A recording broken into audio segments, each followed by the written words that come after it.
Or I support the any activism. If you want to support LGBT trans, I think that's everyone deserves support, but it's not right morally to take money on behalf of cisgendered black men that are slain by the police, and none of that money go back to. I want you to save some of those bars. I'm done. That's it. That's all I got. Ladies and gentlemen, welcome to GHH. That's Gentlemen's History Hour. I'm Equality. I'm Rob J 10X. Hey, how you doing, brother? I am doing good. All right, we got a lot to talk about this week. There's a bit of a controversy that's been brewing in Black Lives Matter, particularly with Patrisse Cullors, who recently purchased some real estate that raised a couple of eyes. It was priced at about $1.4 million. This follows the ire of a lot of people when the Tamika Mallory GE endorsement sponsorship brand at the Grammys came out. And it seems to be following a trend, maybe I would say probably starting with the Nike deal with Colin Kaepernick, where activists are now really becoming a part of these brand narratives and marketing. And I want to start with a question, brother. Is activism a lucrative business? In 2020 or 2021, or the times that we've been living in, I would say, yeah, for certain people. Because this just give some context on when we say activism, there are grassroots activists that are doing great things in the community. So I want to give that disclaimer that. Okay. But as far as activism on a commercial level, it's like hip hop, underground, commercial. Yeah, it's beginning to be very lucrative. Okay, and with the affiliation of companies in alignment with activists, even though the companies, at least from the outside looking in, position themselves to appear to be in alignment with the message of the activists, do you think that's leaving an opening for compromise or controlling the activist narratives? Yeah, because sometimes they say the golden rule: he who has the gold makes the rules. Understood. So the person that's paying you, you're not gonna bite the hand that's feeding you or bite the hand that's exploiting you, or no, most definitely. What have you. I think it becomes a tricky thing because things do, activism does require resources, and I don't know how you can go about denying certain resources if they're needed. So on one hand, obviously if it's coming from with a nefarious intention, I understand definitely why you should raise a red eye. We do know that Malcolm X turned down $3 million, amongst other things. But I don't think there's ever been a time where there was so much gray area that activists were walking in, or at least it was so publicly accessible to see the gray area. Yeah, I agree. And I think from a morality standpoint, just personally as EQ, do you feel like an activist should have a certain, not necessarily limitation, but a separation between personal, finance and gains and their methodology? Or it's similar to being a politician, and the word that comes to mind is being transparent, or the transparency. When you're raising money with the intent behind this is for community activism, I think people should be allowed to know how that money is being dispersed to the community that you're advocating for. Okay. If you're advocating for, just take it away. Just say if you're advocating for animal rights, right? And you're raising this money, people should be allowed to say, okay, how much of that money is going actually toward the cause of animal rights? I agree. I agree with the transparency part. Full disclosure, when I lived in Atlanta, I was a member of World Changers, which is a Creflo Dollar's church. I had no problem with his wealth because he made no qualms about how he felt about his right to be wealthy. So there was no deception in his presentation. Let me ask you this, because I know we took a deep dive offline historically, though. Historically, when leaders raised funds, was there some type of establishment of transparency, or were we able to follow along with the usage of funds maybe in a more clear way? When preparing for this, I looked at Booker T. Washington, I looked at Marcus Garvey, I looked at the Nation of Islam. In particular, because of the sequential order of those organizations. Well, Booker T. Washington wasn't necessarily an organization, but as a person that had raised a lot of money from philanthropy or rich philanthropists. Let's say that. We know founding of Tuskegee University. That inspired Marcus Garvey. So we go 1900s, we go 1920s, and in the 1930s, we have the formation of the Nation of Islam.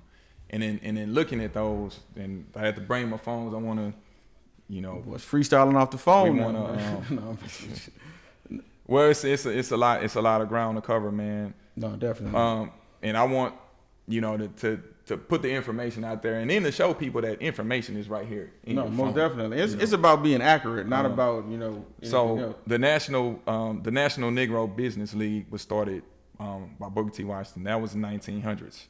So it predated the United States Chamber of Commerce by 20 years. It strived to enhance the commercial and economic prosperity of the African American community. So right off there, you have a mission statement for your organization.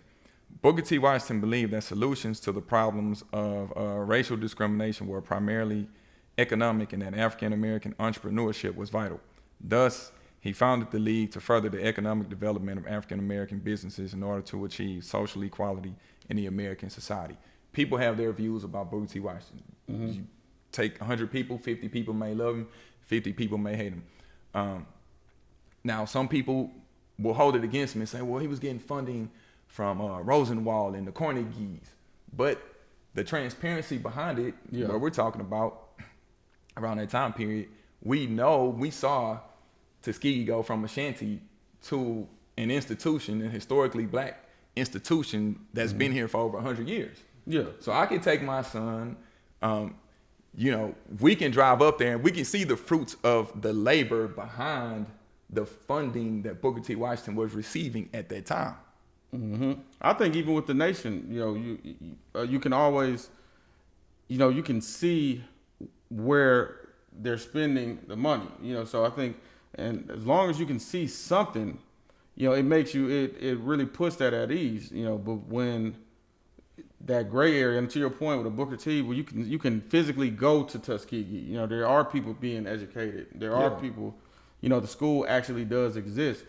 When we talk about like some other people like the Panthers, to your knowledge and research, were they, I've never heard him question early Panthers when they were at their prime about anything financial.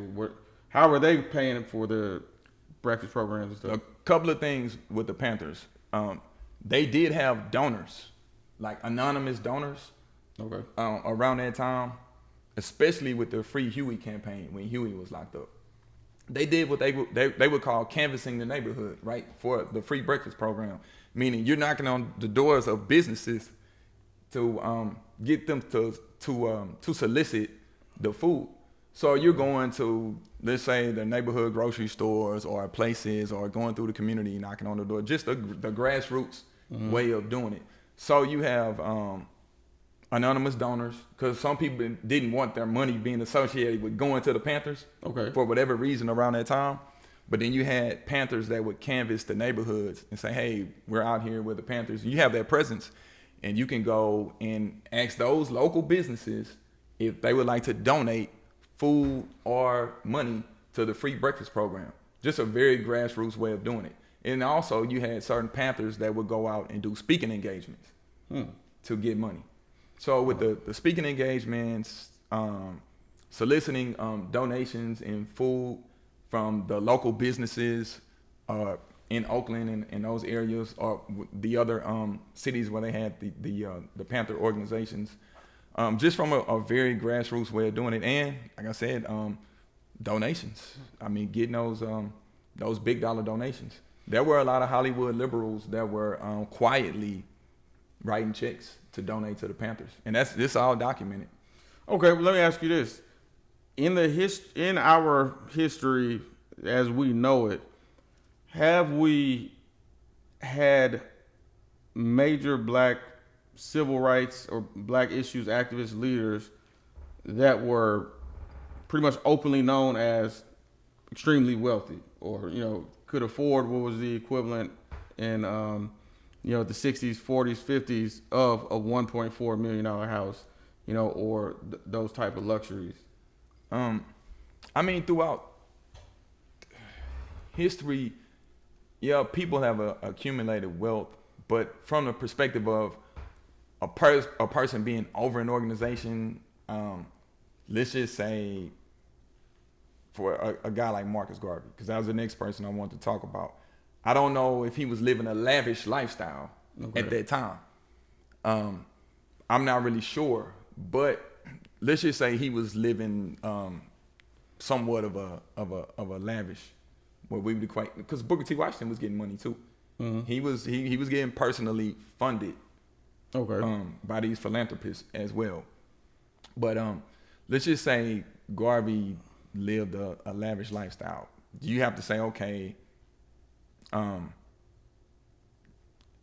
with that lifestyle and what's being produced, it's one thing to live a lavish lifestyle and you're away. Let's just say, let's bring it to hip hop, right? Rappers always talk about the street, the street, the street, the street, the street. Those rappers are saying that from a safe place behind a gated community. Mm-hmm. So we have documented proof that Marcus Garvey was in Harlem.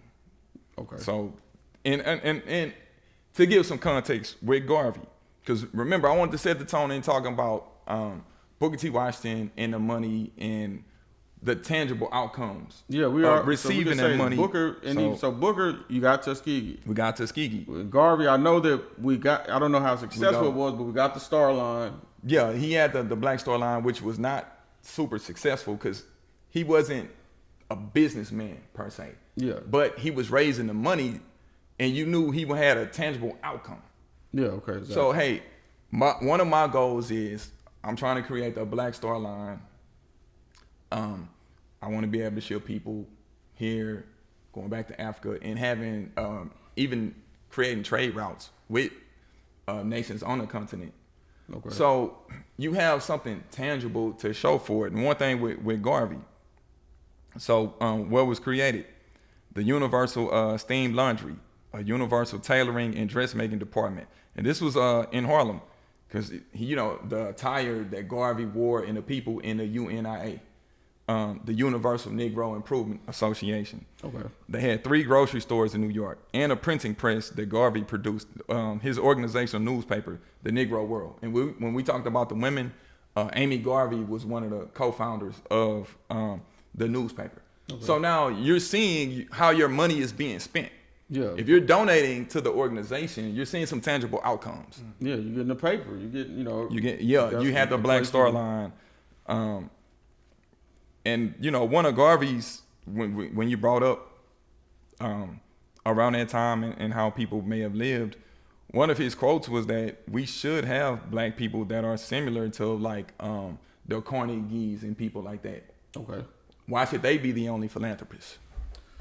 No, that makes a lot of sense, and I agree with that statement. I agree with the fact that we should have that level, because what happens to me when the people outside the black community are donating to black activists or black causes and black things like that, mm-hmm. Well, there's a double. Pretty much, there's 2 sides to it.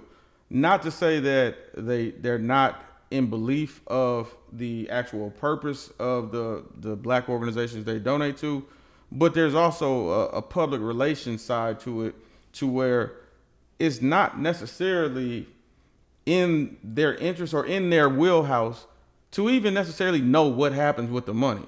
It's just the fact that, hey, we support black people. Yeah. And we gave somebody a check. That was our gift. Yeah. Versus somebody who was black, that was from the community and understood, that our plight. They would give that money, and then they would also have a certain set of expectations with that, and they would see certain things that I think if you, a liberal white company maybe isn't necessarily that concerned with after the money is given. Yeah. One of the things I wanted to mention with Garvey, he said, "Why should not Africa give the world its first black, or the world its black Rockefeller, Rothschild, or Henry Ford? Now is the opportunity. Now is the chance for every Negro to make every effort toward a commercial, industrial standard that will make us comparable with the successful businessmen of other races." So, once again, we're hearing what we would call mission statements. Yeah, that's a great. I mean, I just heard that. I was like, I need to put that on my wall. So you're hearing that, but then you see the fruits materializing behind that mission statement. Mm-hmm. Now he says this, and then he goes and buys a $1.4 million house. Yeah, where it's only 1.8% of black people living in that neighborhood. Yeah, and it's 88% white.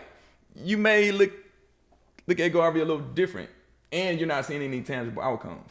Mm-hmm. But when you hear the mission statement, it's clear, and the tangible outcomes are coming from that. Yeah. So you're saying, okay, I'm starting to see things materialize. I'm starting to see a grocery store. I'm starting to see some black businesses materialize. Well, speaking of the black leaders, to me, outside looking in, I think one of the, at least who's been able to do it at an extended period for the longest time, I would have to say would be like Elijah Muhammad. And the fact that the nation, I can go to Detroit, I can see Mosque number 2 today. I can, a final call actually exists. I see an effort to actually create things from their organization. And I don't know if it's exclusively an incubated thing where they only self-invest or so their organizations would invest in they were self-investing for the interests of black people. Let me say that. Okay. Because black people could profit from the fruits of the labor. Meaning, if I open up a business or a restaurant, I'm not just hiring Muslims to work there. I'm hiring non-Muslims. So I'm creating job opportunities in these communities. So it may be started by the NOI, the Nation of Islam, but that doesn't mean it's exclusive to just people of that same faith. You bring up a real distinct point too, because I remember even going back to like the story of the Panthers and learning, Panthers didn't only bail Panthers out of jail. That's true. Panthers took their money and they bailed black people out of jail. Yeah, they had money to the side for that. Yeah. The bail, like now, when people say we're raising money to get people out, and during the George Floyd protest, there was a lot of big name celebrities that were like, hey, we're gonna cover the bail money for people that were locked up during these protests. Yeah, and that thing. But I ask, is activism a lucrative career? But I would have to probably follow that up too with, is activism a status thing now, where it's like, if you're with this group, BLM is like the New York Yankees, and maybe like Ice Cube is like the Minnesota Twins or something. It's where it's like who you align with, matters maybe kind of status wise. And I think, like you said, the nation not being limited to only investing in the nation. Huey Panthers not only exclusively bailing out Panthers, but when we see Ice Cube's contract that he wrote, and he goes on Roland Martin interjects his interview. Like, why didn't you just come bow under them and be a part of that? And that's a different type of that's something more than activism, because now that's like we're pretty much saying that like you don't have the status to talk on this. You raise a good point, and I think we talked about this, and Sav talked about this on one of our past episodes. When we say activism, it's changed throughout times. Yeah. What do we define as activism nowadays? Because you have people that are what in the past they would call them armchair revolutionaries. They just sit down and talk a bunch of stuff, but they not going out there getting their boots on the ground. Nowadays, a person can go hold a sign somewhere and come back and say, I'm an activist. See, that's the thing. But again, that's going back to what Brother Jay said. Because by definition, that is activism. Yeah. Because the policy or action of using vigorous campaigning to bring about political or social change. So me sitting in my mother's basement writing, think pieces on Facebook, it is activism. You're being active. Yeah, I have to ask a question. So what has social media done to the visibility of activists? So, now, like you said, people can just be on their phones or their devices and they can call themselves an activist, but the power of social media is making something trendy or making something a trending topic. So now I think with that visibility and the power of social media, now being an activist is something that's cool. I remember days when being an activist was not seen as a cool thing. You know what I mean? So, and there's other elements now with the social media that are included into the formula of an activist that normally used to be, null. It didn't necessarily matter what you looked like in the civil rights movement. But now if you're physically attractive and you have a social message, that message is liable to go viral, and now you have X amount of followers. So now your voice is more powerful than, someone else maybe who is practicing activism, not necessarily because you're more passionate about it, but because you're really hot or you're really popular or you're really this, whereas it seems like there was a little bit more of like a meritocracy in the original practice of it. And there wasn't so much of a recognition of the participant. We had to do a lot of hardcore research to learn the key figures who were in the Montgomery bus boycott, or even, when Brother Ed brought up with his grandfather, there was a lot of pretty much behind the scenes support back then. It seems like now there is no behind. Everything is it's for the culture and the cameras. It depends on who we let pick and choose as our spokespeople as activists. By saying that, meaning are we allowing the corporations to define the activists for us because they're aligning their pockets with what they want? And what I mean by that is that someone is thrust on the scene and now they have a sponsorship and they're an activist. And we say, well, I didn't cast my vote as that person to be the person that's the voice or the outspoken voice. Meaning when we look at terms like activist or a person that's on the news and they have the title underneath them, activist, it's like, how did you get to be that leader? We'll say black leader. Who defines who the black leader is? Did we all sit down? Did we all get to go to the meeting and cast our vote and say, this is the person that speaks for me? Well, I got another question. We ask, is it lucrative, as a status? But I'll say, has activism become a monopoly? Because if we look at in the past, in the civil rights era, there were alternating views as to what the solution was. And, some may have been more, had more visibility or looked at more favorably than others, but you had more than one option. You had a Martin, you had a Malcolm, you had, various things like that. Now you have what seems to be at least a BLM monopoly. I never hear people talk about Dream Defenders, which is another, social activist organization, and it was founded by a brother who I went to undergrad with. But this is an organization that was started at the same exact time, pretty much as BLM. But who is if you don't support, and not only it being a monopoly in one organization, I think a monopoly in one view, which is a social activist leftist view, and that doesn't necessarily represent all black people. To answer that question, I don't put that onus on the organization. I put that on the people to do their research, because we have active grassroots organization here in Houston that people drive by every day and they don't support.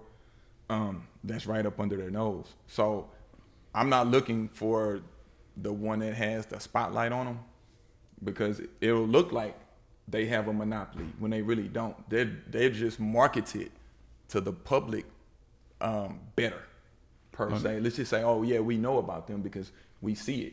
But wouldn't that be a monopoly though? If one organization gets $90 million and the next 90 organizations don't have $1 million, then I mean by nature. But they don't monopolize. I guess what I'm thinking is they don't have a monopoly on the struggle per se. Okay, it's like being the only outlet. Yeah, they're not the only outlet. We have various other outlets. Now they may not get the same funding, and they may not have the same notoriety, but they're out there. That's like saying, does Jay-Z have a monopoly on hip hop? No, he doesn't. Everyone can make hip hop.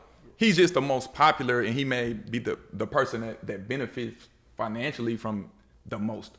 But that doesn't mean he has a monopoly. Like nobody else can make hip hop unless they go through Jay-Z. So that's a great point. That's what I meant by it. Point received.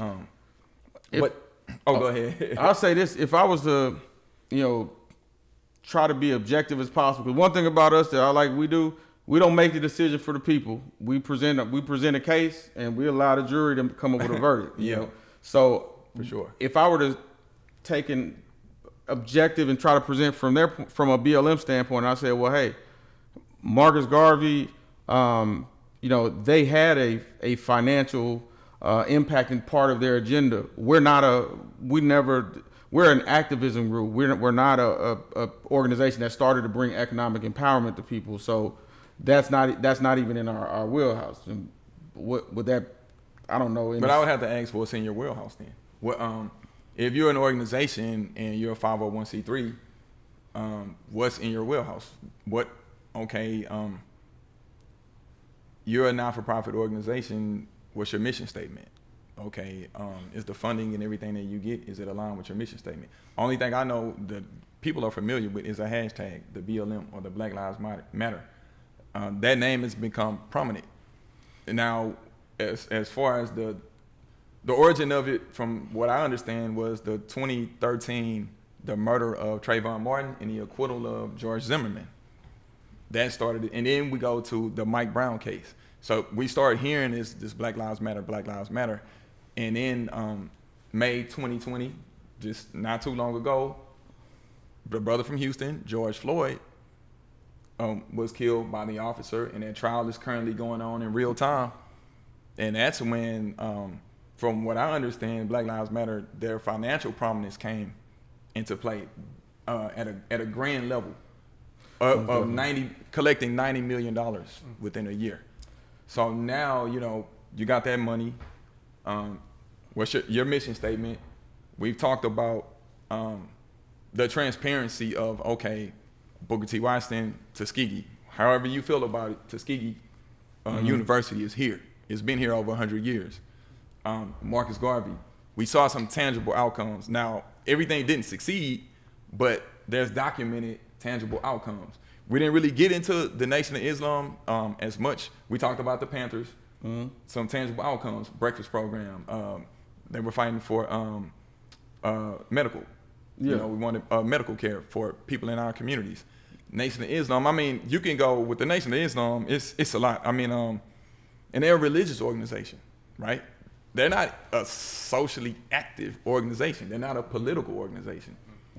But from the mission statement of Elijah Muhammad is self-sufficiency. Once again, that word is self-sufficiency.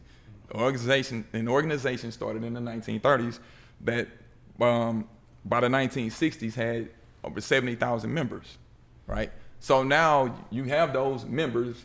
Now BLM, I'm not comparing those two, but they're not I don't know if it's membership driven. I know they have chapters, but one of the things with the NLI was, let's just say Muhammad Speaks, the newspaper. We know the Final Call. Before it was the Final Call, is Muhammad Speaks.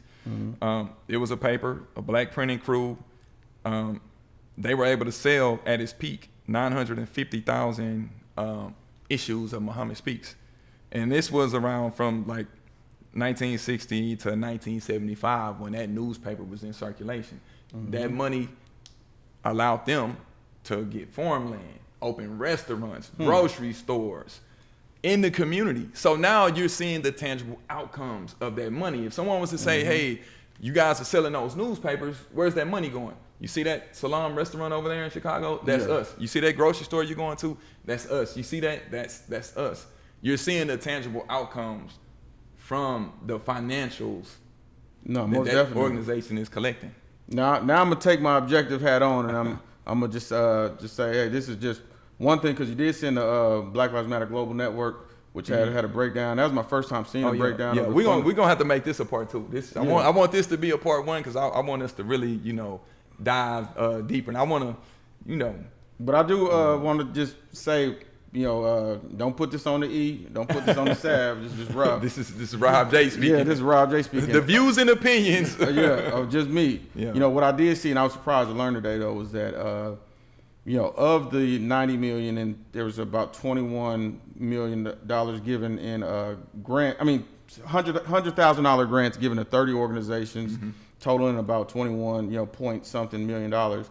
And of those 30 organizations, 23 are led by either trans or LGBT. And then when I went through the organization, what I counted was 28 that seemed to serve that crowd. But more importantly than that, what I counted was 0 that served black men, black fathers, black kids growing up without a father, black mentorship, scholarships for black kids, anything dealing with black marriage.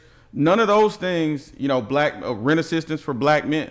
Yeah. None of those things. The nuclear family. Yeah, none of those things were in it. But these $90 million were raised behind the corpse of a black man, a cisgendered black man. So to me, I do think from a moral standpoint, it is just unethical to raise money on a type of black men and then not serve that same segment of black. And it's almost like their inclusion excludes the very type of black person that brings them a certain level of awareness. And you just could not do that with any other segment of America. There's no way that some men could have a domestic violence movement where they were raising awareness for it, and then they raised money for domestic violence, but then they spent that money on a cause outside of that, or didn't give it to women directly. They used women who were victims of domestic violence, but then donated the money to charities that serve boys who were molested.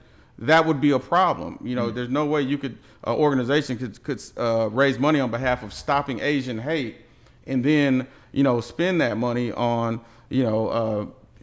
Latin schools. It would be considered unethical. So I support the any activism. If you want to support LGBT, trans, I think everyone deserves support, but it's not right morally to take money on behalf of cisgendered black men that are slain by the police, and none of that money go back to. I want you to save some of those bars. I'm done. That's it. That's all I got. Because I want you to save some of those bars. Yeah, that's it. That's all I got, man. The next episode, want to leave y'all on the cliffhangers. Yeah, hey, we're gonna dig deeper into that and really dissect. Most definitely. I'm bad. Those organizations. No. That was a good. Yeah. Hey, but no, it's all good. Real. But that's all I got. Because I want to discuss the compromise. There have been certain activists that have been compromised throughout the history. So next week, I want to touch on that. And I want to dig deeper into what you just talked about. Most definitely. And present some tangible evidence. Most definitely. So this is GHH. Hey, GHH, Rob J, 10X, man. Equality. Hey, thank y'all. Tune in next week for part 2. Ladies and gentlemen, welcome to Gentleman's History Hour. I go by the name of Equality. Hey, Rob J, 10X. Hey, and we're going to continue a conversation that we had on the last episode dealing with the profitability of activism. Most definitely. Before we get into it, man, how you doing, brother, man? Oh, man, I'm doing good, man. Yeah, I've been running, riding my bike, man. Feeling good, man. Hey, I like it's called apricot, right?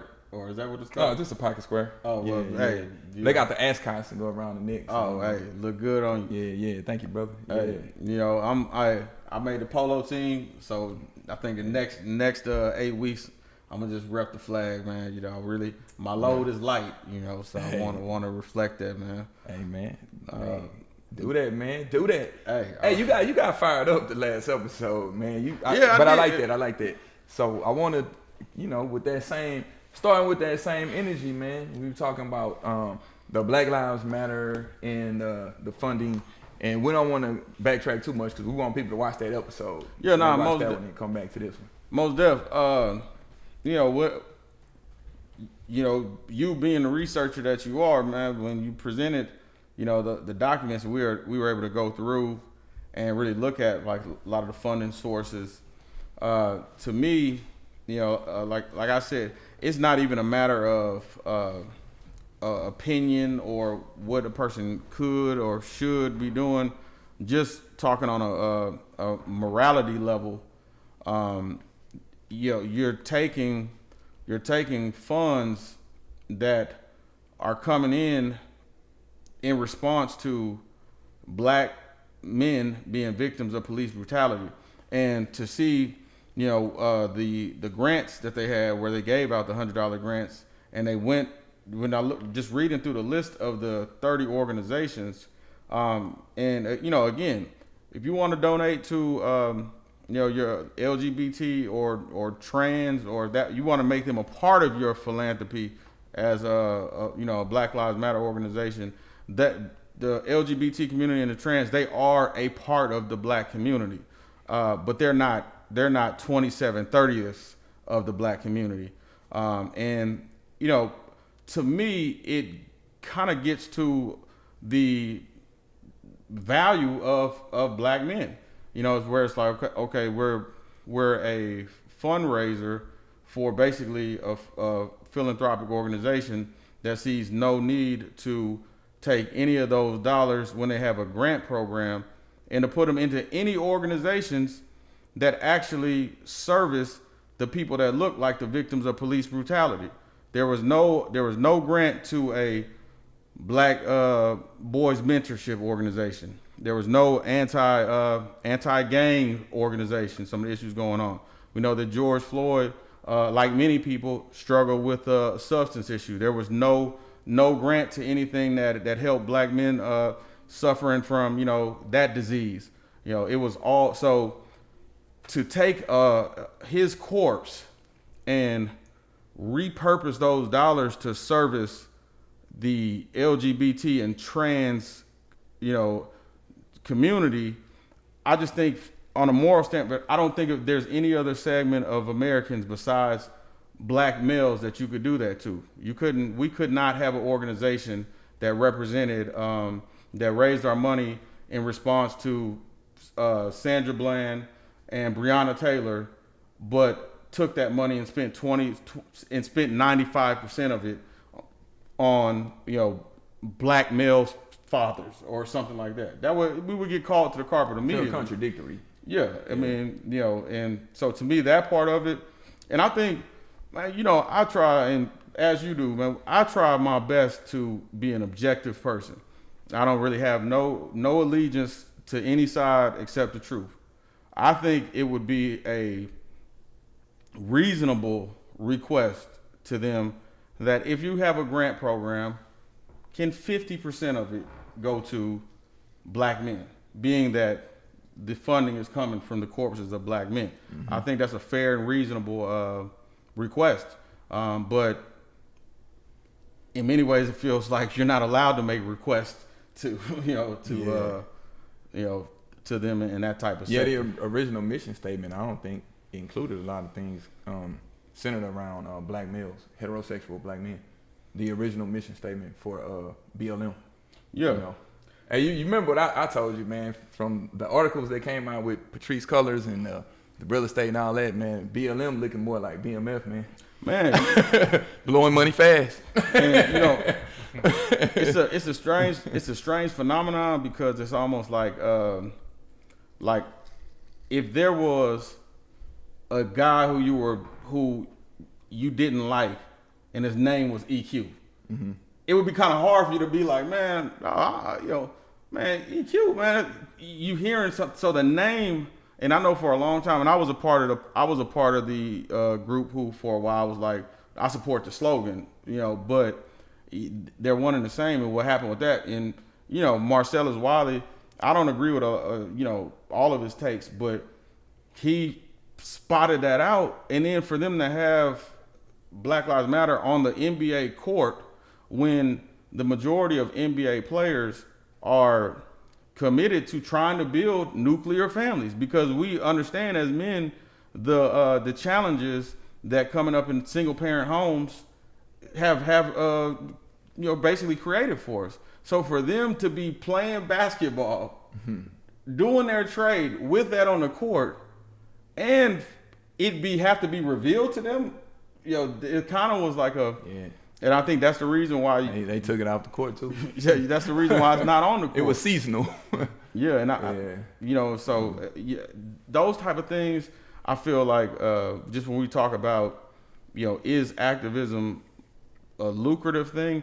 I don't see any problem with BLM raising $1 billion, but if it's $1 billion, as long as it's spent, fairly and reasonably among, on the issues of black people. But yeah, we talked about that last week, kind of delving into the, I think we touched on, loosely, we touched on the Nation of Islam, Marcus Garvey, and I think Booker T. Washington, and just the tangible outcomes of funds. Because I would even take it a step further, man, and just say, like even, and this may be a sacred cow to some people, someone like Colin Kaepernick. I respect what Colin Kaepernick did, but I would take it a step further and sometimes wonder, like, how many people on your payroll, like, are you using black PR people, or do you have a black entertainment lawyer?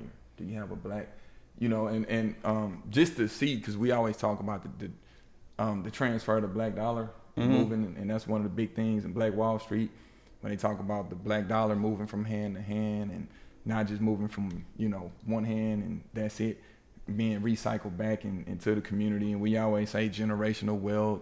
We always have these, these nice names or buzzwords that we throw out there. But, with some of these people that are activists, I just wonder, on their team, if you look at their team, the part of your team, do you have black people that's a part of your team? And that gets to like a question, I'm sure in a future episode we'll have to address, because it's becoming more and more like, what does it mean to be black owned? Or what does it mean to, if I'm a black person and I'll open a McDonald's franchise and I have all black people there, is that a black owned business? And when you look at the one thing I feel like exempts Colin Kaepernick from, some of the other things is Colin Kaepernick was his own, sacrifice per se. Like, we don't, when something happens to George Floyd, we don't all send money to Colin Kaepernick. Yeah. And Colin Kaepernick actually did lose a multi-million-dollar job, standing on, a principle. And so I do understand from just a recouping standpoint. Colin Kaepernick, for all intents and purposes, probably would have made $150-200 million had he never, had he never become a vegan and all this other stuff mid-season. But shout out to my healthy folks, man. But I can understand why he has a Nike deal. Why it still kind of makes sense. He was an athlete. Yeah. But to your point though, that's a hell of a stem or severance package. Let's go there, man. Let's now I know we got a list, but hey, man, like, these rappers and these entertainers, they always selling us stuff, right? They always, they are the catalyst for marketing. Mm-hmm. That's one thing that they can do well, is market. They have these liberal influence values. Yeah. That they press out. And my question is, hey man, your team, just looking at the team, if you're preaching a lot of blackness, and I look at your team, man, and your lawyers don't look like you, and all of these people that's on your team that's making money don't look like you, I got to question that, because we got black people outside of just entertainment. You can have a black lawyer, you can have a black PR firm, you can have all of that. Yeah, I want to see that. I don't want to just see you selling me blackness. But the people behind the scenes that you contributing your bread to don't look like you, or don't look like the people that you're marketing to. No, that's a valid point. You know, especially when you start looking at, you know, I'm not gonna go all out Umar and go into people's bedrooms and relationships, but you do start looking at like, you know, is it the message? Is it in alignment with other parts of various people's life? I'm not talking, you know, anyone in particular, but I'm just saying, it does make you explore. And or what happens is once you make it to a certain point, then you get rid of them. One of the things I think though is behind it the dollars that a lot of you know, black people are getting for, you know, racial injustice, you know, and things like that. Well, like I was talking to one of my friends who works for an NBA franchise, and he was saying that the problem with working for an NBA franchise is it's like a game where they don't keep score, because your work doesn't necessarily what impacts the franchise is, does LeBron and AD ball? So our marketing, you know, it doesn't matter if we do a level 7 work when we could have done a 10. Yeah. Now I feel like similarly, when a lot of these leftist corporate sponsors sometimes get behind black initiatives, they already passed the test. They supported black, so they don't have to. It really doesn't matter how it plays out, because the motive was to show support. Yeah. Not necessarily to sometimes like get an intended result. And I think it creates this carte blanche atmosphere where, you know, hey, if you hot enough, you get a bag, and they don't even check and see what you did with it. Yeah. One thing I be saying is like, you know, convenient blackness. That's something that, you know, I have a issue with. Like, you know, right now, like being an activist, you know, it's profitable, right? Yeah. Like you said, it doesn't represent all the way through your organization. Yeah, the Oscars went from Oscars So White to Questlove DJing and Glenn Close getting up doing the butt. You know what I'm saying? But, you know, like the co-op, like we could easily be infiltrated sometimes with blackness. So you black in front of the camera, but behind the scenes, your team ain't black. So it don't really add. I think Rob spoke to that in one of our very early episodes. After I leave here, I'm going to go to a black black existence. I'm going to live a black experience, a whole black life or whatever. It's not just something that I'm wearing on my sleeve or just when the lights are on, when the camera's on. No, most definitely. That is true, man. And there is. Yeah, we scream gentrification, but we don't want to gentrify our own neighborhoods. That's a whole nother topic. We ain't even going to get on that. Yeah. You know, because look, if we going to open up the Pandora's box, y'all know we can, hey, I always say the NBA, the players are mainly sponsored by the shoe companies, because the shoe companies can pay you more than the NBA can pay you. LeBron is underpaid. Regardless of all this stuff that they show with these WNBA players next to LeBron, all that shows me is that LeBron is underpaid for the job that he's doing. Right. But LeBron has $1 billion lifetime contract with Nike. So who can influence LeBron? Who can influence other players? Who can influence Harden when it's time for social activism? Nike has more pull. Adidas has more pull. Under Armour has more pull. These people have, because they can pay more than your NBA salary. And you know what? To me, I understand that point. But you got your money from Nike. So if I'm not even gonna lie, Nike give me $100 million. And, you know, as long as they're not telling me to not speak on something that is just principle, they say, hey, Rob. Well, you can't speak on slave labor going on in China because Nike is being manufactured in China. So you better keep your mouth closed on that. Hey, $100 million, Rob. I ain't talking. But I do feel what you're saying, because then it becomes a control thing. But to me, my issue is when you're taking my dollars, you know, like, and you taking, so like, look, I'm not paying LeBron's shoe contract, but the organizations where it's black people putting into it, to me, those are organizations that have to be held to the highest standard. You know, I can say, you know, I spend a lot of time at Sweet Lips. I spend a lot of money there. But look, as a reseller, as somebody who's doing this, I know that anything that I come across that is of a certain level of quality, without question, if I bring it in there, they're going to buy it. Period. Yeah. I know that if I was to fall on some type of need, in need, so I say, hey, look, I need help with this. They're gonna do it. If I have an idea, they're gonna at least sit at the table and hear me out. That's a fair exchange for my money. You know, I feel like, okay, I'm getting my money's worth by going there. And I think so there's a reciprocation in that, you know, in that spirit. You know, man. We keep it all the way 100 on GHH this week since we opening up them boxes, man. You know, we say people toss out words, and I like what you saying. Hey, the reciprocity of it. Yeah. Right. People toss around words like gentrification and all that. Who's gentrifying these neighborhoods? It's not the Proud Boys. Yeah. It's not those boys. It's the same people that's allowing you to get your grant to do your anti-gentrification art. Man, that's a real valid So, point. you know, I mean, hey, get it how you live, but let's keep it. If we keep it all the way 100, then that's what it is. But I think the word comes down to the integrity of it. The integrity of sometimes I respect what you say no to, not what you say yes to. Mm-hmm. Whatever you turn down, not what you accept. Because it's easy to accept, but what have you turned down?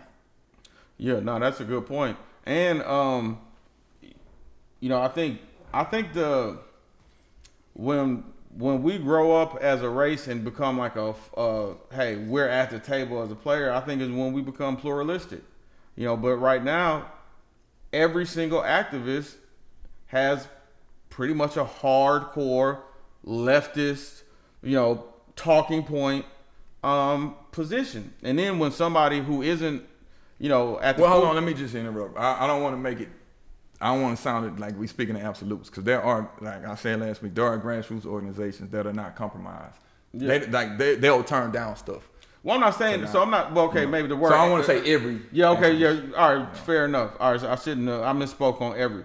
But I'll say it seems like the heaviest promoted narrative, or the heaviest promoted form of activism is a you know, kind of a leftist type of it. And why can't we have conservative activists? And I'm not talking about like just like a Candace Owens type of person. Like, why is there only one option that seems to be heavily promoted when it comes to like corporate dollars as right?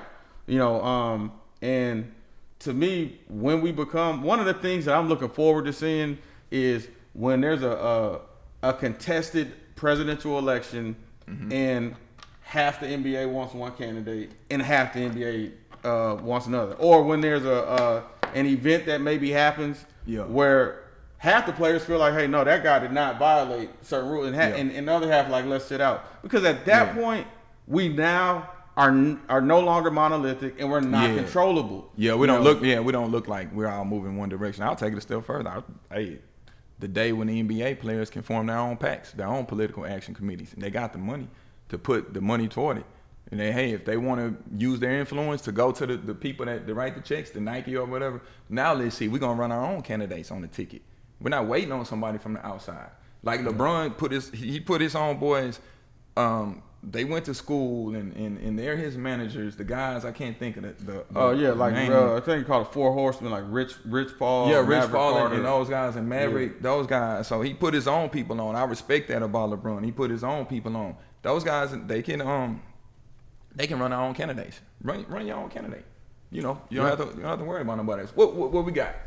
Man, well, one thing, two things. To be objective, I wanted to at least highlight some of the things that BLM did accomplish, you know, which was, I believe it was Georgia having a turnout and voting a different way than they had ever voted before.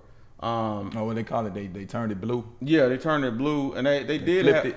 Yeah, they did have most of the accomplishments that I saw researching them were kind of politically based, and them either increasing the amount of people that were turning out to vote and being active there. Yeah, and Stacey Abrams and as well, you know, and doing that, and they did get some statutes passed that weren't like LGBT trans, just and a few people who had been caught doing some things removed from positions. So I'm Yeah, not. when you audited it, you audited on the the assets and the liabilities. Yeah, no, that's what we don't run. You giving them an audit. Hey, we don't run on no one side of the yeah, show over yeah, here, yeah, man. yeah. You know, we gonna hey, Understood. the allegiance to the truth, man.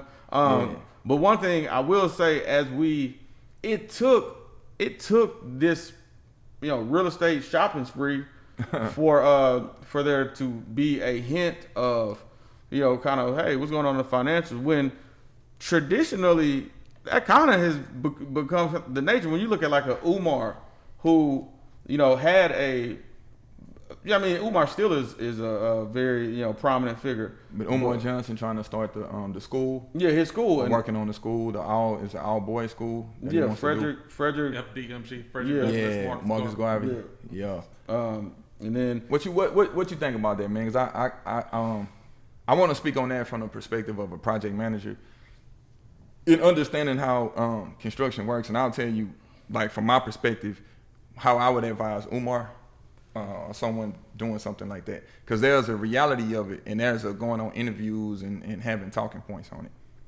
And we're talking about he's been getting I guess backlash on having funding, and the school is not open, or people are wondering where's the money going.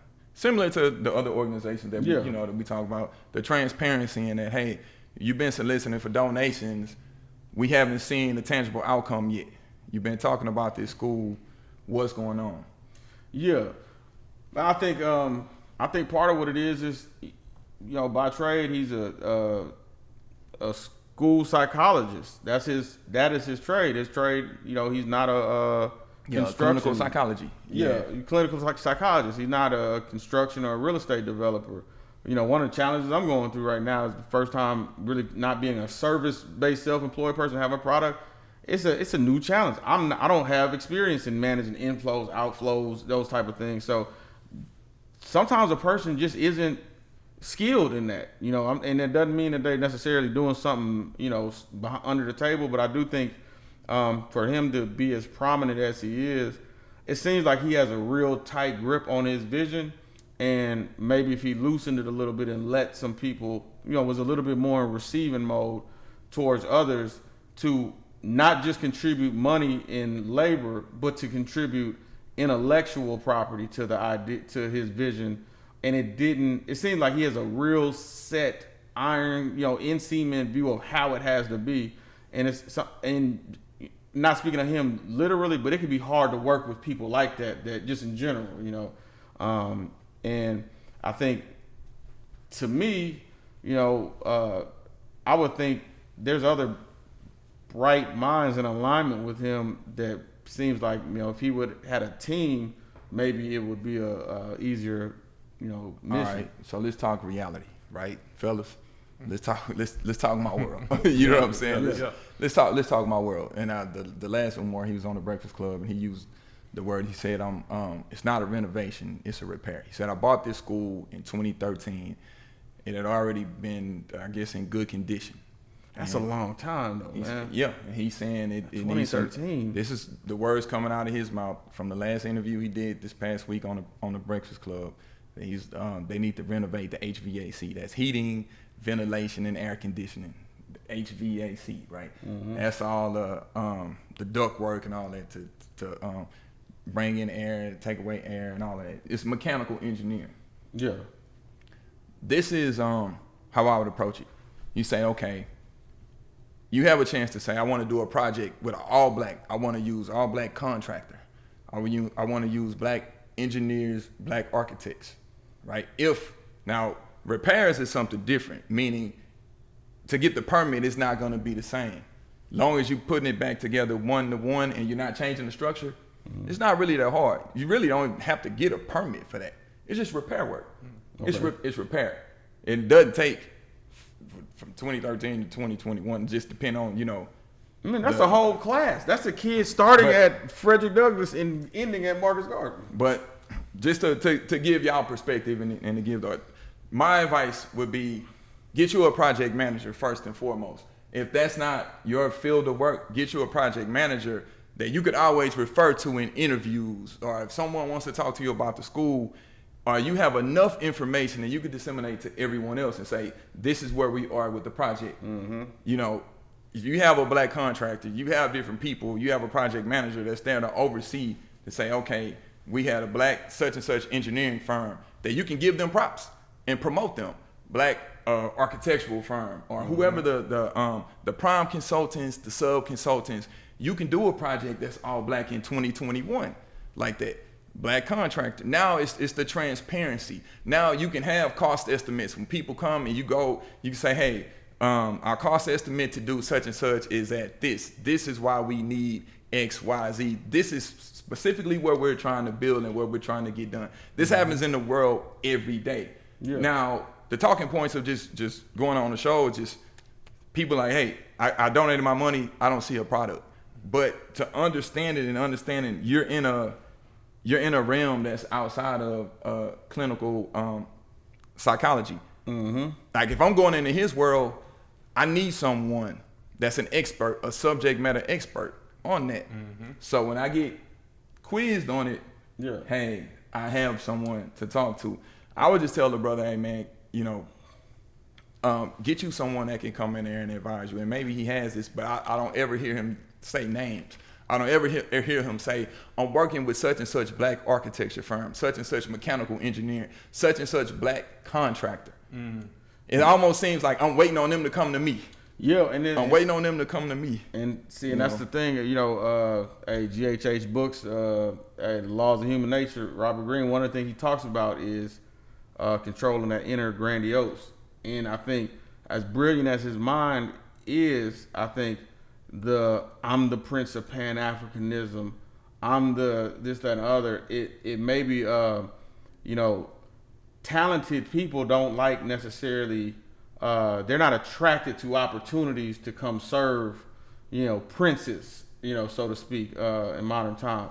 You know, especially in today's world, if it was more of an open arm of, you know, this is about us, you know, and that's one of those, you know, that's a real cliche term that business owners use, and very few actually mean, you know, this is about us, you know, all y'all give me your money. But like if he had more, I think that part kind of, you know, even like the request to me at his stature, requesting we buy the material and y'all donate the labor for a school that's raising funds nationally, you know, like, I mean, just coming on to high school in New Orleans, like St. August, man, it's probably the closest thing to a high school HBCU.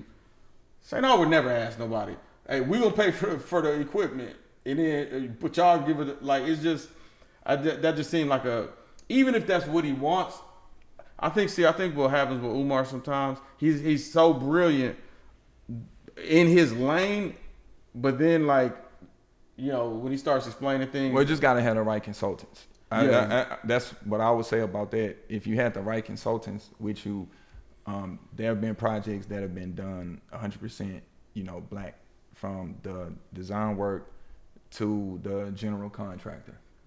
But you have to have the right consultants on the job to know what to do.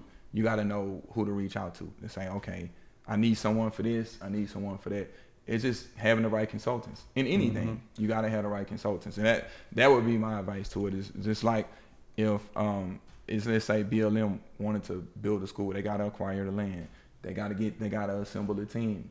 If they want to do it and they say, hey, we want it to be black, they have to do the research and find. Well, one thing about BLM, BLM gonna go on Canva and put that Canva report together and have it on their. They gonna have that big number. 6 acres have been bought. They gonna, but like, so do we want to delve into co-opting of? Well, see, that's the thing I was gonna ask you, is because it's like, is that damned if I do, damned if I don't? Because on one hand, talk about, you know, hey, this brother here shouldn't be so outspoken. His narrative should be coming from a team. But then on the other hand, you know, we could say like, hey, you know, when a team, or when the wrong team, or I won't even say the team, when the financial benefactors come in, I mean, is accepting the money in and of itself already in a reception of being co-opted?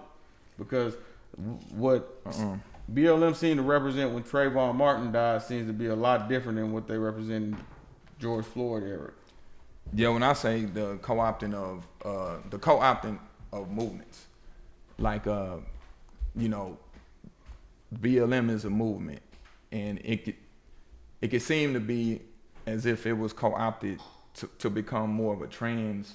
Yeah, it started out a black movement and it became a LGBT lifestyle movement. You know. Yeah, so it becomes co-opted, and the reason why I brought it up because you know, with GHH once again, man, you know, the H stands for history. Yeah, most definitely. There's always an antecedent or a precedence that history can teach us from.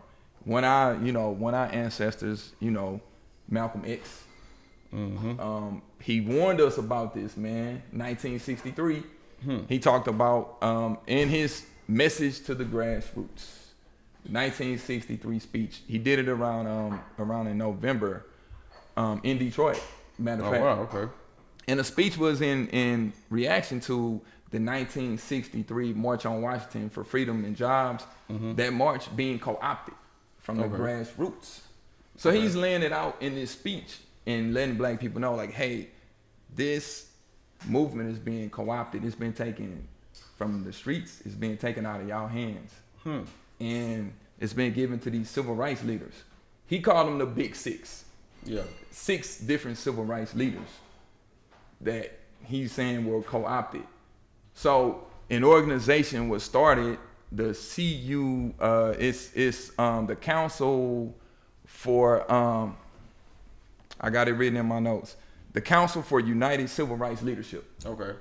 So it was considered an umbrella group formed in June of 1963 to organize and regulate the civil rights movement. So you got SNCC, the SNCC, Student Nonviolent Coordinating Committee. Yeah. You got NAACP. You got the SCLC. You got, you know, with Martin Luther King. You had what's some of the names? I can't remember them. Yeah, I didn't know NAACP was founded by non-black people. Well, the leader, Wilkins, Roy Wilkins. You had Young, Randolph. You had these different people, and in Message to the Grassroots, what Malcolm was letting people know is like, hey, what was going on? That March on Washington in 1963 was supposed to be totally different. Black people were going out there to raise hell. Word started getting out. Kennedy and those guys, they started seeing that, okay, it's some dissension amongst the civil rights leaders. So what we'll do is we'll pull them all together. With Malcolm, in Message to the Grassroots, he's saying they met at the Carlisle Hotel, which was owned by some of the Kennedy family. They brought in a white philanthropist named Steve Currier. He said, hey, y'all fighting over money. So then some of the NAACP people were saying, hey, Martin, you know, what's going on in Birmingham? You going to jail? We got to spend all our money getting your people out, bro. You know what I'm saying? Like, it's some, you know, it's some dissension going on amongst those civil rights leaders. So, all in all, they met at this hotel. They had Steve Currier, and they had Stephen Currier, and I want to say another historian was quoted as saying it was 96 corporations and foundations that met for a fundraising breakfast at the Carlisle Hotel. 800,000 was raised, right? Donations came from the Ford Foundation, Rockefeller Foundation, and 93 other businesses and foundations. Really, out of that, none were predominantly black businesses. So they had, the reason why this is important, one, what Malcolm was telling people in Message to the Grassroots was that, hey, now this march the tone of it is changing. It's not going to be the march that y'all going up there and raising hell. They were intimidated by that. This also led to the forming of that 1964 Civil Rights Act. This had a part in that. So this organization, the CUCRL, it coincided with the endorsements of the Kennedy and that Civil Rights Act of 1964. So 3 days after that, they met at the Carlisle. Currier, which was the white philanthropist, Young, Wilkins, King, Randolph, Former and those guys, they met with Kennedy and Lyndon B. Johnson, because LBJ was the VP at that time before Kennedy was assassinated. They agreed with the Kennedy admin that the main focus of the march would be support for the new legislation. And one of the things that Malcolm touched on is that not only would they co-opt it, they would also organize, the white people would organize the public relations experts. They opened a news media across the country at their disposal. This is for the 6 civil rights activists. Once they got that 800K, which then began to project these big 6 leaders under this unified umbrella organization as the leaders of the march, when initially they had nothing to do with the march. So, is there any documentation of any of the big 6 responding to that allegation? I don't know if I hadn't seen anything where they responded directly to Malcolm, but I've seen from reading Message to the Grassroots and listening to it, and then another historian coming out and documenting that, what Malcolm was saying was correct.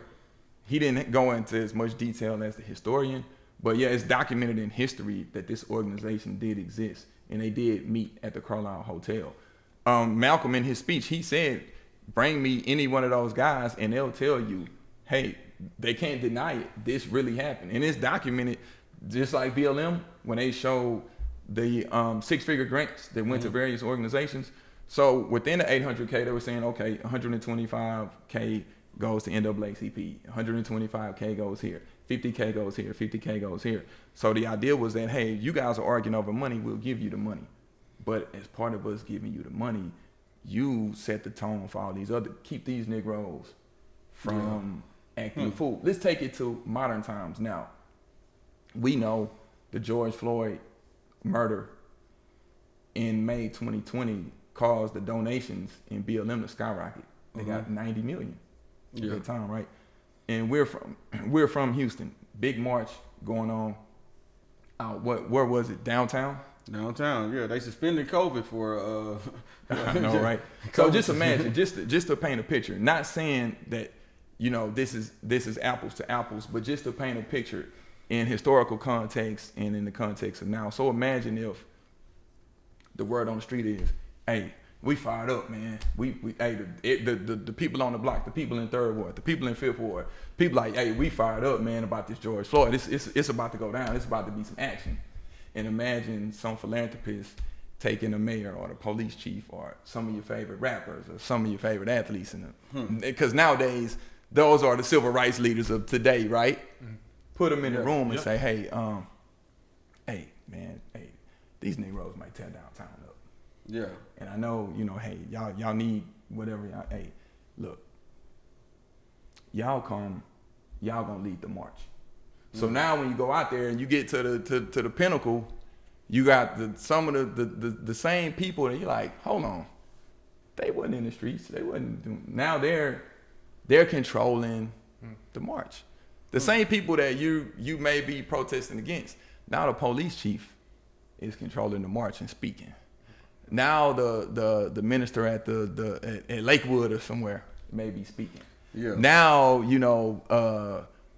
your favorite rapper may be speaking, but it's a controlled environment to make sure that nothing really gets out of hand. Man. You get what I'm saying? Yeah. So I'm just painting that picture. Yeah. This is 1963, what Malcolm was talking about. Yeah. But the parallels of how that could. Yeah. Now they may not need 100. I mean, they may not need 800,000. Right. They may not be bickering over money like some of the civil rights organizations where they have to form an umbrella organization and bring in a philanthropist and get money from the Fords and the Rockefellers and people like that. But that's how things get co-opted. Mm-hmm. And that's all I'm trying to say. Like being aware in real time of how a message can get co-opted. Man. A movement can get co-opted depending on. Nah, that's real. Funds. That's definitely real, man. Yeah, it's, it definitely does change. I know from my experience, working at HBU, And my job, I'm working at one thing I appreciate though about the Southern Evangelist Republicans is they make it clear how they feel. But I'll never forget. And day I started that job, me and there was a brother who had got me hired there. A man said, before we start this meeting, we want to just say a prayer. We started praying. He said, Lord, thank you for sending us Rob. I'm hearing a prayer. I'm like, man, I never heard nobody pray. Thank God for sending me at work. And then me and the brother sit right next to each other, right? So he finishes that prayer, and this white man went to the black Baptist school of prayer, man. He finished that prayer, said amen. And then he just get to ripping a shred on Obama. And I don't care about Obama, this, that, and the other. And I didn't realize, this was a buck breaking.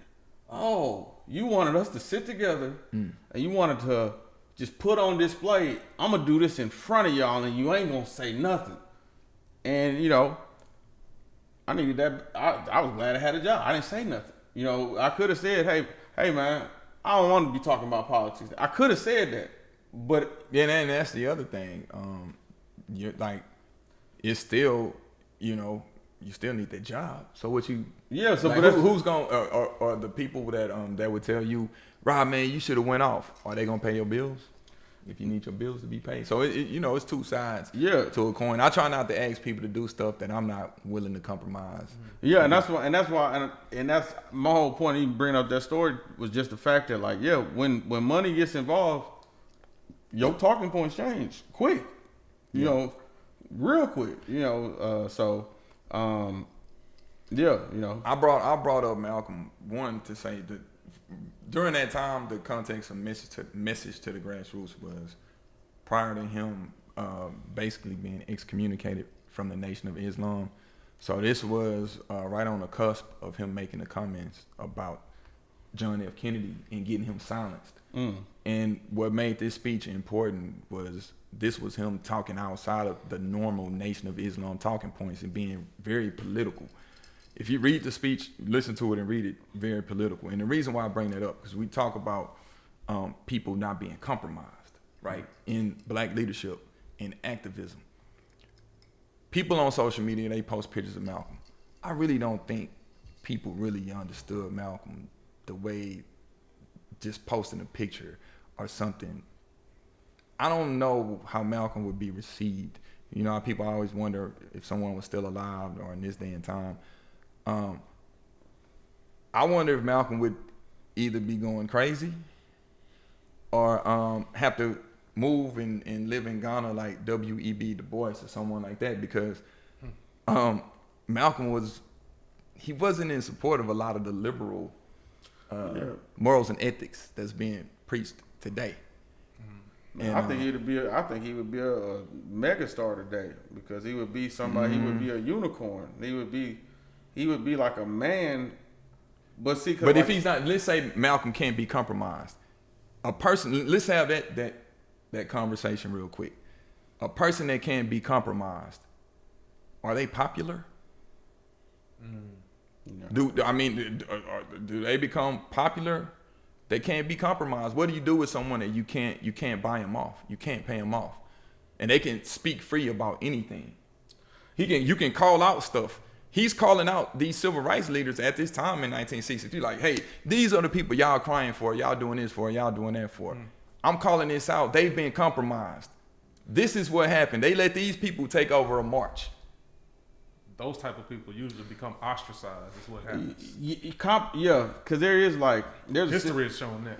There's a sister who I went to Florida A&M with, and she's in Tennessee and considering running for like Congress. And I was just thinking about my talk with her. Almost everything I told her to do was, I'm not gonna say compromise, but it was like didn't even really have nothing to do with her. I was like, okay, that's 2022 is real close. Like, can we? I don't know. Think you could maybe be like a grad chapter, AKA, or something like that. Wow, I'm not in grad. Look, what other organization can you go to cities and have a built-in network? Can you do it? Okay, well, what about this? You have any friends that teach? Could you go over there, maybe give a lecture? I don't do things with photo op. is you trying to win or not? So it's like instantly, Yeah, you know what I'm yeah. saying? It was like, you know. What are you willing to, if you're going to get in that lane, you got to know, like, if you're going to get it, see, here's the flip side to Malcolm, right? I'm uncompromising, but also I'm broke. Or when I do need some money, you know, the flip side of being uncompromising is you better have your own to not have to need, because then people are gonna say, "Oh, were you bought off? Were you know?" We see what happens. We got leaders now. Chris Rock said it a long time ago in one of his stand-ups, the Rainbow Coalition. He's like, "Y'all know anybody that worked for that organization?" That's Jesse Jackson, Rainbow Coalition, or Al Sharpton. You know, we have these people that are career activists, Right. setting up organizations now. You know, hey, I'm not saying go in there and audit whatever they've been doing, but they show up on time and on schedule whenever something happens. A lot of people have been profiting from the death of black people. It's a big business nowadays. Yeah. George Floyd dies, it's a big business. Other people die, and then and at a certain point, it's almost like it gets promoted seasonal. It's a gang of people being killed by the police, and it happens, boom, boom, boom, boom, boom. Then it kind of goes away, and then it kind of comes back, and then it kind of goes away, and then it kind of comes back, because we're only being shown what they want us to see. But then it's a lot of money that comes from that. Word. You know, the money that goes here and here and here and here, profiting off of it. How much of that, like you said at the beginning, goes back into building some type of institution or some type of infrastructure? I gotta commend Umar for having the idea. Right. A lot of people won't even give the idea. But then when you have a brother, and I hate that I can't remember his name, that went on Rolling Martin, it's like, hey, 21 or, you know, young brother that was talking about building a school, and Rolling Martin basically critiqued him and criticized the young brother. And he's like, no, I'm starting my own school. He's not getting all the notoriety that some of these other guys. There's some things that are coming out about, you know, his dad is like an FBI.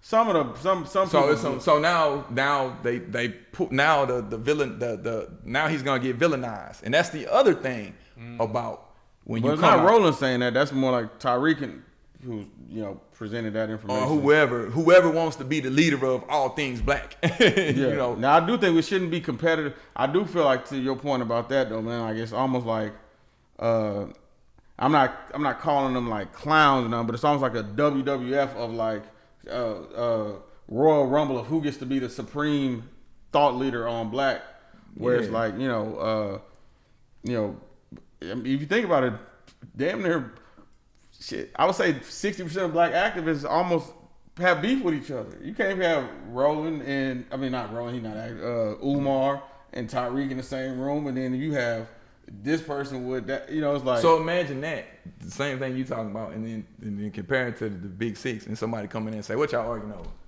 All right, Umar, you need some money? Here's a check, man. Go build your school.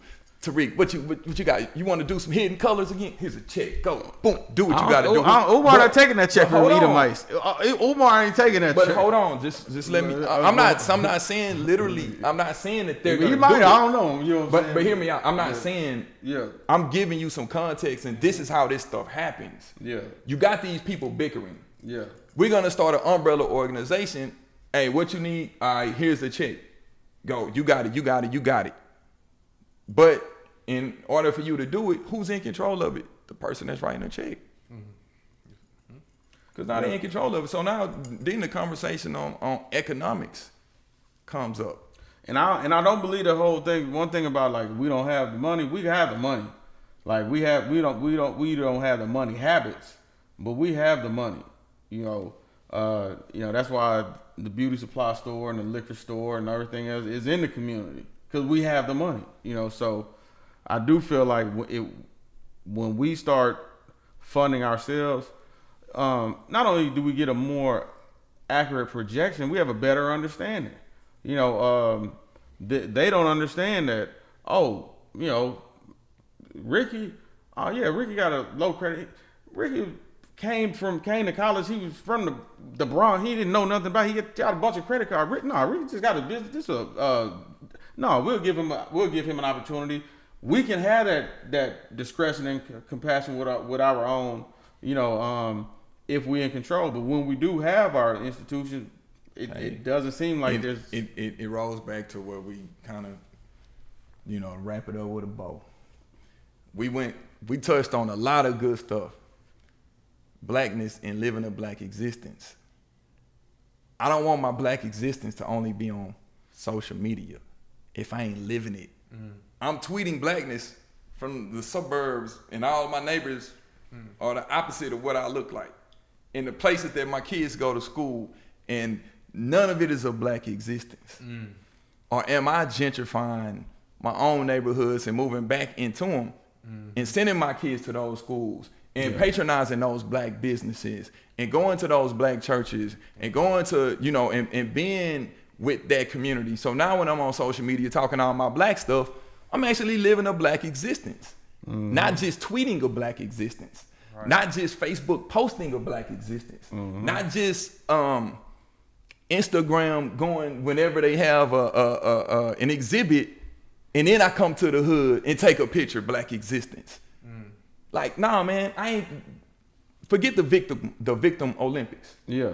What is it? Hey, go back to your neighborhood.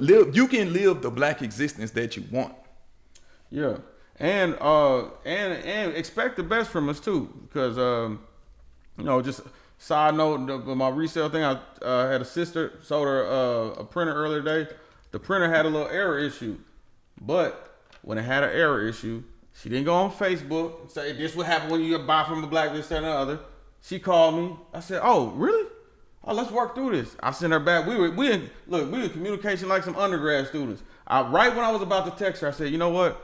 I got something else. It's a little more expensive, but I'm gonna just give this to you because she texted me and said, oh, no, it's working. Don't even worry about it. I got it. It's cool. You have a good night. I really appreciate you. Because she was living black. She wasn't. One thing that I just get so tired of is these, what's wrong with working with us? What's wrong with that? If you ask that question, you was wrong, I'm gonna say this before I'm off my soap. My TED Talk done. My words and not to be judgmental on any of this stuff. These are just from reading and understanding and starting with message to the grassroots, because he's saying the message is to the grassroots. And maybe I'm the spirit of my message to the grassroots of people that's watching this, like the grassroots, not the people in the high rise, the grassroots. It's like, hey, we get a little money. The first thing we want to do is go out around people that don't look like us and then complain. Yeah, it's back to the Patrice colors. You going to get a house, $1.4, $1.8 million house in a neighborhood that's 1% black. But you're the founder of Black Lives Matter. She could have spent $250 in front of that and had the whole block, you know what I'm saying? But you're saying, oh, it's for my family, or okay, so you don't want your family, you want them to live that existence as a, but the danger in it in not being compromised sometimes, you can live a lonely life. The athletes prior to the Colin Kaepernicks, and some people will lump a Serena Williams or the tennis player that wore all of the Black Lives Matter or the names of the different people, Osaka. The uncompromising people of an Mahmoud Abdul Rauf. Now you blackball. You don't get on the NBA team. Yeah, that's the correct. See, that's the thing. Kind of where I'm at with it is like now activism is equivalent to entertainment. Yeah. So I'm an entertainer. Marketing. This is marketing. This is what I'm playing a role. I'm an actress in the movie called Black Lives Matter. Yeah. That's what it feels like to me. Yeah. Yeah. Or you get a book deal. If that's just your job, that's just your job. Yeah. Or you get or through the entertainment, you get deals to create black content. Now, being uncompromising is John Carlos, Tommy Smith, the Olympics. 68 Olympics, they threw up the black fist, they had the black gloves.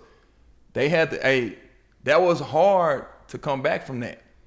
Muhammad Ali, that was hard to come back from not going to war, losing your belt, not knowing if you would be able to restart your career. That's hard to come back. Those were, they took a strong stance and they paid for it financially. Now you would have to ask them, hey, would you do that all over again? Some of them may say, hell yeah. Some of them may say, I don't know. Mahmoud Abdul Rauf is documented. Certain people, they take a hard stance. Malcolm X was taking a hard stance on things. And it's not to romanticize a lot of this, but it's just to give the people, they two sides. And I think we can continue this on a future episode, but I do, being fair, it's kind of hard to say uncompromising, but all the uncompromisers come from 30 years ago. Because on the flip side, I could say, I think John Carlos is it John Carlos? Yeah, and Tommy Smith. Yeah, I believe in 2021, John Carlos and Tommy Smith throw that up. They have an endorsement deal. Yeah, it's just a different culture that we in. So we would have to go. To me, I feel like we would have to compare a modern day uncompromised person. Well, the modern day uncompromised person, they don't even get to that level. I'm not sure if they even, because Colin Kaepernick, he didn't compromise. He took his stance, but he had a Nike deal. That's what I'm saying. That might be just sign of the times. Even they're gonna put that stamp on you. That's too good. But what if he said, I don't want the Nike deal? That's slave labor. Or if I get the deal, build a compound in the neighborhood that can hire black kids or whatever. Then I'll see if Nike gonna back up or whatever. That's what I'm saying. Like the stance that you take. Now, some people may be like the spook who sat by the door. Hey, I'm gonna take it and then funnel it back. Yeah. I don't know. I'm on the outside looking in. I don't want to feel like I'm judging any of these people. I'm just saying at that time when they took those strong stances, yeah, I get it now. It seems more lucrative. That's what we're talking about in this show. It seems more lucrative now that you can be uncompromising and it can pay off. Yeah, I feel you on that. Or to look uncompromising. Professor Griff got kicked out of Public Enemy. Yeah. Even though a group like Public Enemy, he got kicked out. He made comments about Jews. He's like, hey, I'm not gonna compromise. It costs.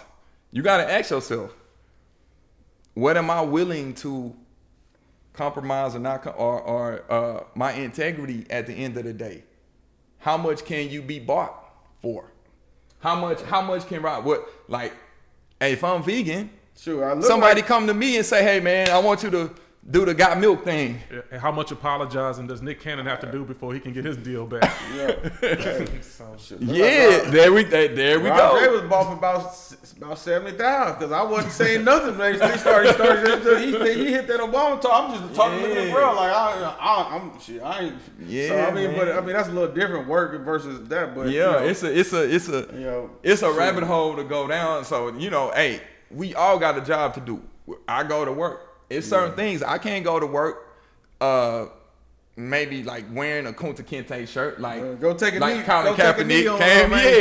Yeah. I mean, it's so judging on, but at the same time, who's to say if I was uncompromising and did that and it made national attention, and somebody say, hey man, I'll give you a book deal. We don't know because, like you said, the times are different now. So, hey, I'm just equality. I'm just talking. Nah, it was good stuff, man. Rob J, man. But this is this is Gentleman's History Hour, y'all. Hey, we on the pledge to 1,000 subscribers, man. So tell a friend to tell a friend, man. We've been preaching this song for a long time, but I think our motto is each one teach one, and starting with the message to the grassroots. And we're a grassroots podcast. We're not backed by any philanthropists. We're not backed by the Ford Foundation. Hold on. We ain't opposed. We not opposed to it. Now, you gonna compromise us? No, we ain't opposed. Ford, whoever, you know what I'm saying? Hey, holler at me. I think I got to. I'm the representative. You talk to. We ain't opposed to that. Until you get confronted with certain things, that's when you make that decision. We not opposed to no philanthropy. So. You gonna put that on the Rob? Yeah, put that on the Rob, man. Hey, shoot, man. Shoot, hey. Shit. Nah, this been good, fellas, man. This could be a part 1, 2, 3, 4, 5. But this Gentleman's History Hour on equality. Hey, Rob J. Got my man Savvi in here, man. Hey, we pod, y'all. Peace. If you're watching this on YouTube, man, hey, y'all, hit the subscribe button, hit the like button. This is Gentleman's History Hour.